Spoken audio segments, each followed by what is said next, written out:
मध्ये भाजप पुरस्कृत आघाडी विजयी दिशेने नगराध्यक्षपदी भाजप उमेदवार नंदकिशोर मुंदडा विजयी झालेले आहेत।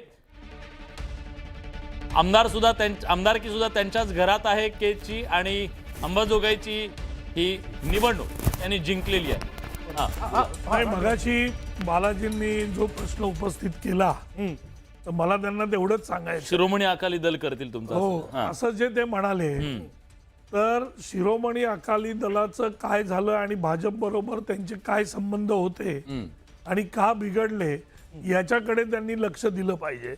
राहिला प्रश्न शिवसेना आणि भाजप, आम्ही नैसर्गिक मित्र आहोत। आमची युती ही विचारांची, तत्वाची आणि कामाची युती आहे। त्याच्यामुळे या युतीमध्ये खडा टाकण्याचा प्रयत्न पुष्कळ जण करतील, पण हा मगाशी मी सांगितलं की भाजप आणि शिवसेना हा फेविकॉलचा जोडा आहे। त्याच्यामुळे वेगळं होण्याचा काही प्रश्न येतच नाही। आम्ही एकत्र आहोत, एकत्र राहणार आणि महायुती म्हणून पुढचं येणारा जो कार्यकाळ आहे तो पण आम्ही महायुती म्हणूनच पुढचे सगळे इलेक्शन जे आहेत ते आम्ही लढवणार आहोत। बिलकुल Rajuji, feel good climate.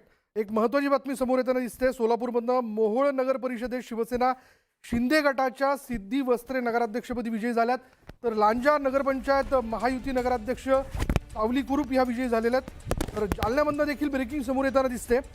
Ambad नगर परिषद निवडणूक निकाल समोर आला। नगराध्यक्षपदी देवयानी कुलकर्णी भाजपच्या त्या 5910 मतांनी विजयी झाल्यात। इथलं एकूण नगरसेवक बलाबल जर आतापर्यंतचं लक्षात घेतलं, भाजपचे 14 नगरसेवक, RSPचे 2, राष्ट्रवादी शरद पवारचे 4, काँग्रेसचा 1, राष्ट्रवादी काँग्रेस 1। जेजुरी नगर परिषदेचा निकाल जो आहे तो सार्वत्रिक निवडणुकीचा तो समोर येताना दिसतोय। जेजुरी नगर परिषद निवडणुकीत राष्ट्रवादी काँग्रेस अजित पवार गटाचा दणदणीत विजय झाला।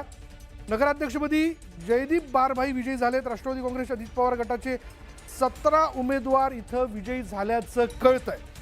भाजपचे केवळ 2 उमेदवार या ठिकाणी विजयी झालेले आहेत, तर अपक्ष तानाजी खोमणे विजयी झालेत। विजयानंतर राष्ट्रवादी काँग्रेसने भंडारा उधळून आणि फटाके फोडून जोरदार जल्लोष जेजुरीत केलाय।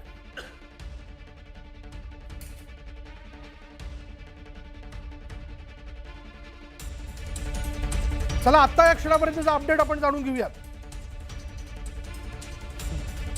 नंदुरबार मधलं चित्र, शिवसेनेचे 8 नगरसेवक या ठिकाणी आघाडीवरती आहेत असं कळतंय। मालवण नगराध्यक्ष पदाच्या निवडणुकीत शिवसेना उमेदवार विजयी झालेला आहे। या निवडणुकीकडे सगळ्यांचं लक्ष होतं। आता या क्षणाची महत्त्वाची बातमी आपण बघतोय, लांजा नगरपंचायतीत महायुती विजयी झालेली आहे। मोठा अपडेट आता या क्षणाचं, लांजा नगरपंचायतीत महायुतीच्या सावली कुरूप ह्या विजयी झालेल्या आहेत। लांजा नगरपंचायतीत महायुती विजयी झालेली आहे। एका पाठोपाठ एक सुपर संडेचा हा निकाल जो आहे नगरपंचायत नगर परिषदेचा समोर येताना दिसतोय आणि जेजुरीत राष्ट्रवादीचा दणदणीत विजय झालेला आहे। आत्ताच या क्षणाला मी थोड्या वेळापूर्वीच आपल्याला सगळ्यांना अपडेट सांगितलं की जेजुरी नगर परिषद निवडणुकीत राष्ट्रवादी काँग्रेस अजित पवार गटाचा दणदणीत विजय झाला आहे। नगराध्यक्षपदी जयदीप बारभाई हे विजयी झालेत। राष्ट्रवादी काँग्रेस अजित पवार गटाचे 17 उमेदवार विजयी झालेत, तर मालवण नगराध्यक्ष पदाच्या निवडणुकीत शिवसेना उमेदवार जो आहे तो विजयी झाला आहे। शिवसेनेच्या ममता वराडकर इथं विजयी झाल्याचं कळतंय। म्हणजे कणकवलीचा अपडेट देखील समोर येणं आवश्यक आहे, ते देखील थोड्या वेळात येईल। पण मालवण नगराध्यक्ष निवडणुकीत शिवसेना उमेदवार जो आहे तो विजयी झालेला आहे। आणि कंधारमध्ये, मराठवाड्यातल्या कंधारमध्ये आपण बघतोय काँग्रेसचे शहाजी दळगे विजयी झालेत। नगराध्यक्षपदाच्या निवडणुकीत नळगे हे विजयी झालेले आहेत, हे देखील अपडेट समोर येताना दिसतंय। आजचा रविवार, आजचा सुपर संडे आणि त्यात येणारे निकाल, राष्ट्रवादीच्या प्रतापराव पाटील चिखलीकरांना मोठा धक्का बसलेला आहे।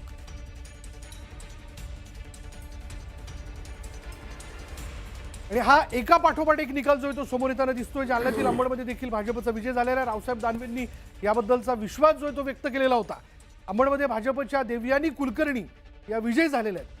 भाजपने या ठिकाणी 100चा आकडा केव्हाच पार केला। आर्णीमध्ये नगराध्यक्षपदाच्या निवडणुकीत काँग्रेसची आघाडी जी ती दिसून येते आणि BC मध्ये भाजपचे अतुल पारवे हे आघाडीवरती आहेत। त्यामुळे भद्रावतीत शिवसेनेचे प्रफुल्ल चटकी हे आघाडीवरती आहेत, तर धुळ्याच्या शिंदखेड्यात राष्ट्रवादीने बाजी मारली आहे। उत्तर महाराष्ट्र खानदेश, तर कलावती माळी या नगराध्यक्षपदी तिथं विजय झाल्याचं कळतंय. इथे देखील गिरीश महाजन असतील किंवा इतर भाजपचे दिग्गज नेते हे ठाण मांडून होते, लक्ष ठेवून होते. पण इथे राष्ट्रवादीने जोरदार बाजी मारली आहे. धुळ्याच्या शिंदखेड्यात राष्ट्रवादीच्या नगराध्यक्ष जो आहे तो निवडून आलेला आहे. नगराध्यक्षपदी कलावती माळी या निवडून आल्याचं कळतंय.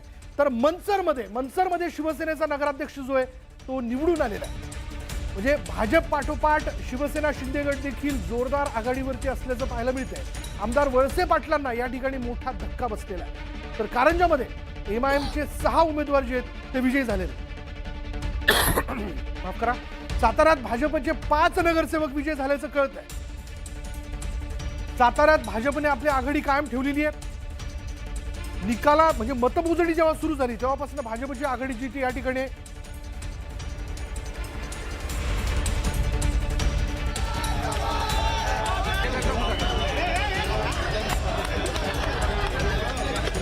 मंडळी गुलाल कोण उधळणार याची उत्सुकता सगळ्यांनाच होती.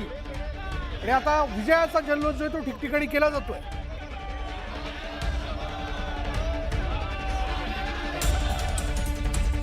तर सांगलीच्या ईश्वरपूरमध्ये महायुतीला मोठा धक्का बसलाय.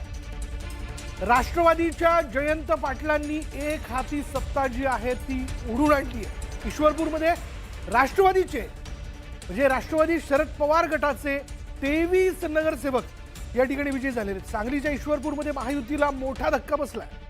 जयंत पाटलांची रणनीती जी आहे ती या ठिकाणी यशस्वी झाल्याचं आपण पाहतोय. जयंत पाटलांनी एक हाती सत्ता जी आहे ईश्वरपूरमध्ये म्हणजे आधीचं इस्लामपूर आताचं ईश्वरपूर या ठिकाणी राष्ट्रवादीचे 23 नगरसेवक जे आहेत ते विजयी झाल्याचं आपण बघतोय. एका पाठोपाठ एक अपडेट जे ते समोर येताना दिसतंय. आत्तापर्यंतच्या अपडेटवर रवी किरणजी आपण बघतोय की स्थानिक नेत्यांनी म्हणजे तिथल्या आमदारांनी आपली नगर परिषद नगरपंचायत राखली ईश्वरपूर.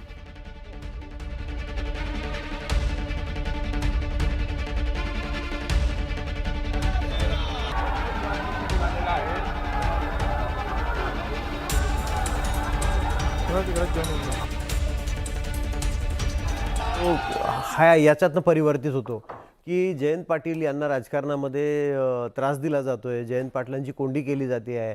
त्यांच्या व्यक्तिगत याच्यावर हल्ला केला जातोय हे लोक बघत असतात. आणि पुन्हा त्यांचा दूध संघ आहे, साखर कारखाना आहे, सूतगिरणी आहे, बँक आहे. त्या नेटवर्कमधून जे त्यांनी सगळ्यांशी संबंध ठेवलेले आहेत हे त्याचं यश आहे. आणि जिथं जिथं असं नेटवर्क उभं राहिलं तिथं त्या प्रस्थापित नेत्यांच्या मागे जनता उभी राहते. कारण त्यांच्या सत्तेची फळं ही जनतेपर्यंत पोहोचत असतात. जिथं ती पोहोचत नाहीत आणि जिथे लोकांना दिसतं की बाबा इथे राज्यात जो पक्ष सत्ताधारी आहे त्याच्यासोबत नाही राहिलो तर आपलं काही खरं नाही, आपला नेता काही तिथपर्यंत आपल्याला घेऊन जाणार नाही, तेव्हा मग चित्र वेगळं दिसायला लागतं. विशाल, बरोबर, हा सगळ्यात मोठा फरक. बिलकुल. मला भाजपचे प्रवक्ते ते देखील चर्चेत आपल्या सहभागी झालेले आहेत. मला आपल्याला विचारायचं आहे म्हणजे आत्तापर्यंतचा एकूण निकाल लक्षात घेता 100 आपण केव्हाच पार केली, पण हेही तितकंच खरं की जनतेने तुमच्यावरती विश्वास दाखवला त्यामुळे तुमची जबाबदारी वाढली. निश्चित 100% जबाबदारी आमची वाढलेली आहे आणि त्या जबाबदारीनं आम्ही काम करतोय. ज्यावेळेस जनतेनं आम्हाला राज्यामध्ये सत्ता दिली, केंद्रामध्ये सत्ता दिली आणि त्या जबाबदारीचं भान ठेवून आम्ही काम करतोय, त्याचाच परिणाम आजच्या निकालात या ठिकाणी आपल्याला सगळ्यांना दिसतोय.